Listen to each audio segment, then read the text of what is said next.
अस्सलाम वालेकुम students of class ten जैसा कि आप लोग को पता है कि आपकी कंप्यूटर की न्यू बुक जो कि चेंज हो गई है, उसका unit number 1 problem solving and algorithm designing का हमारा चैनल आप लोगों को नोट्स प्रोवाइड कर रहा है। ठीक है, और जैसा कि आप लोग को पता है कि हमारा जो लास्ट लेक्चर था उसमें हमने इस चैप्टर के क्वेश्चन नंबर 1, 2, 3 कवर किए थे, और ये क्वेश्चन नंबर 1, 2, 3 आप लोग को मेरे चैनल पर मिल जाएंगे।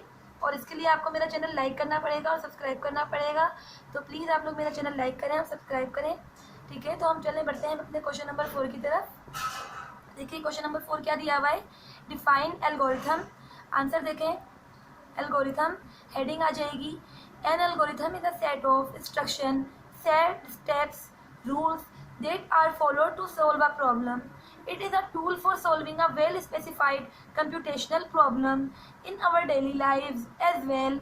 We follow various algorithms without knowing. ठीक है, ये क्या कह रहे हैं कि एक प्रॉब्लम को सॉल्व करने के लिए जो स्टेप्स फॉलो किए जाते हैं, उन स्टेप्स को स्टेप बाय स्टेप लिखने का जो अमल होता है वो एल्गोरिथम कहलाता है। ठीक है,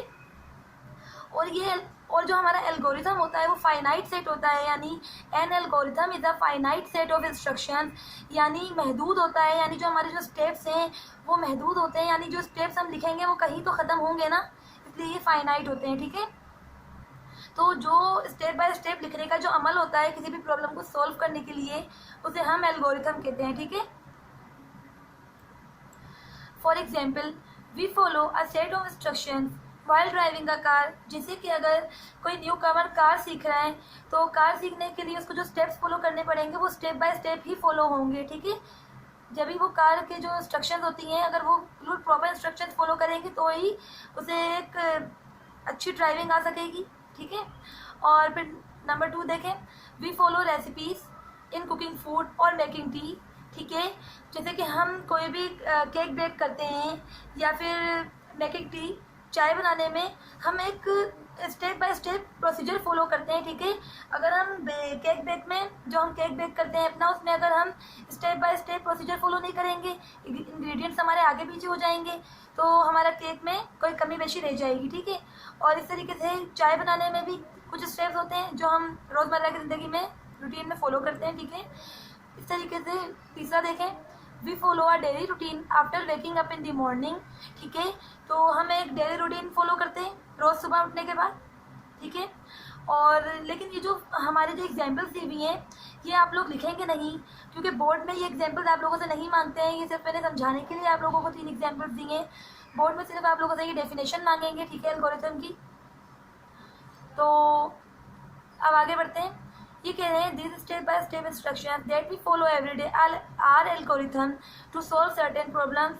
ठीक है, और जो स्टेप्स हम रोज़मर्रा की ज़िंदगी में फॉलो करते हैं और जिन्हें हम जानते भी नहीं हैं, हम रोज़मर्रा की ज़िंदगी में बहुत सारी प्रॉब्लम सॉल्व करते हैं। मिसाल के तौर पर सुबह जब हम उठते हैं तो दांत ब्रश करने तक का अमल। ठीक है, और आपके कॉलेज जाने तक का अमल, क्योंकि जब तक आप कॉलेज पहुँचे नहीं हैं वो एक प्रॉब्लम है, और अगर पहुँच गए तो वो प्रॉब्लम सॉल्व हो गई है। ठीक है, और कॉलेज पहुंचने के दौरान जितनी प्रॉब्लम्स आप लोगों ने सॉल्व की वो प्रॉब्लम सॉल्विंग हो गई। ठीक है, तो अब एग्जांपल्स देखें एल्गोरिथम की। देखिए जो हमारे एल्गोरिथम है ना, उसमें हमारा input, output, input, processing, output, जो तीनों स्टेप्स होते हैं ये प्रॉपर आने चाहिए। ये मैं आप लोग को एक एग्जाम्पल दे रही हूँ, उससे आप लोगों को समझ में आ जाएगा। ठीक है, तो नंबर 1 स्टेप देखें, ये टी मेकिंग रेसिपी है।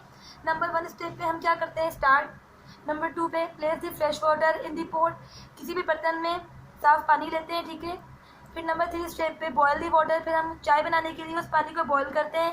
फिर नंबर 4 स्टेप देखें, put the black tea leaves in the pot, फिर हम चाय पत्ती डालते हैं। ठीक है, पानी जब हमारा बॉयल हो जाता है।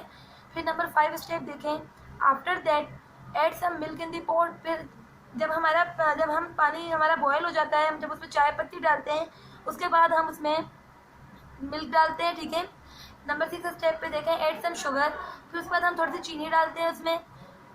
स्टेप 7 देखें, बॉयल फॉर सम टाइम, फिर हम उसको कुछ देर के लिए बॉयल होने देते हैं। फिर स्टेप 8 पे हम रुक जाते हैं।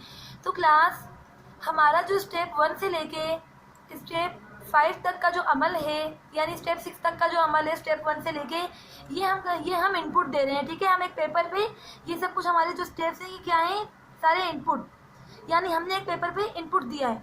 फिर जब वो बॉयल हो रहा है, बॉयल फॉर सम टाइम, तो ये चीज़ हो रही है प्रोसेसिंग। ठीक है, ये जो चीज़ हो रही है स्टेप 7 में ये प्रोसेसिंग है, और स्टेप 8 में यानी चाय जब हमें बन के मिल गई है तो वो आउटपुट। तो हमारे एल्गोरिथम में जो इनपुट प्रोसेस आउटपुट जो 3 स्टेप्स होते हैं ये प्रॉपर आने चाहिए, ठीक है। तो ही हमारा एल्गोरिथम करेक्ट माना जाएगा, अदरवाइज अगर हमारा आउटपुट सही नहीं आ रहा तो हमारे एल्गोरिथम में ज़रूर कोई मिस्टेक है, ठीक है, और हमें उसको सही करना पड़ेगा। तो जो रोज़मर्रा की ज़िंदगी में हम ना जानते हुए भी स्टेप्स फॉलो करते हैं किसी भी प्रॉब्लम को सॉल्व करने के लिए, वो एल्गोरिथम होते हैं, ठीक है। तो आज के लिए इतना ही, और अब हमारी मुलाकात होगी हमारे नेक्स्ट लेक्चर में, ठीक है।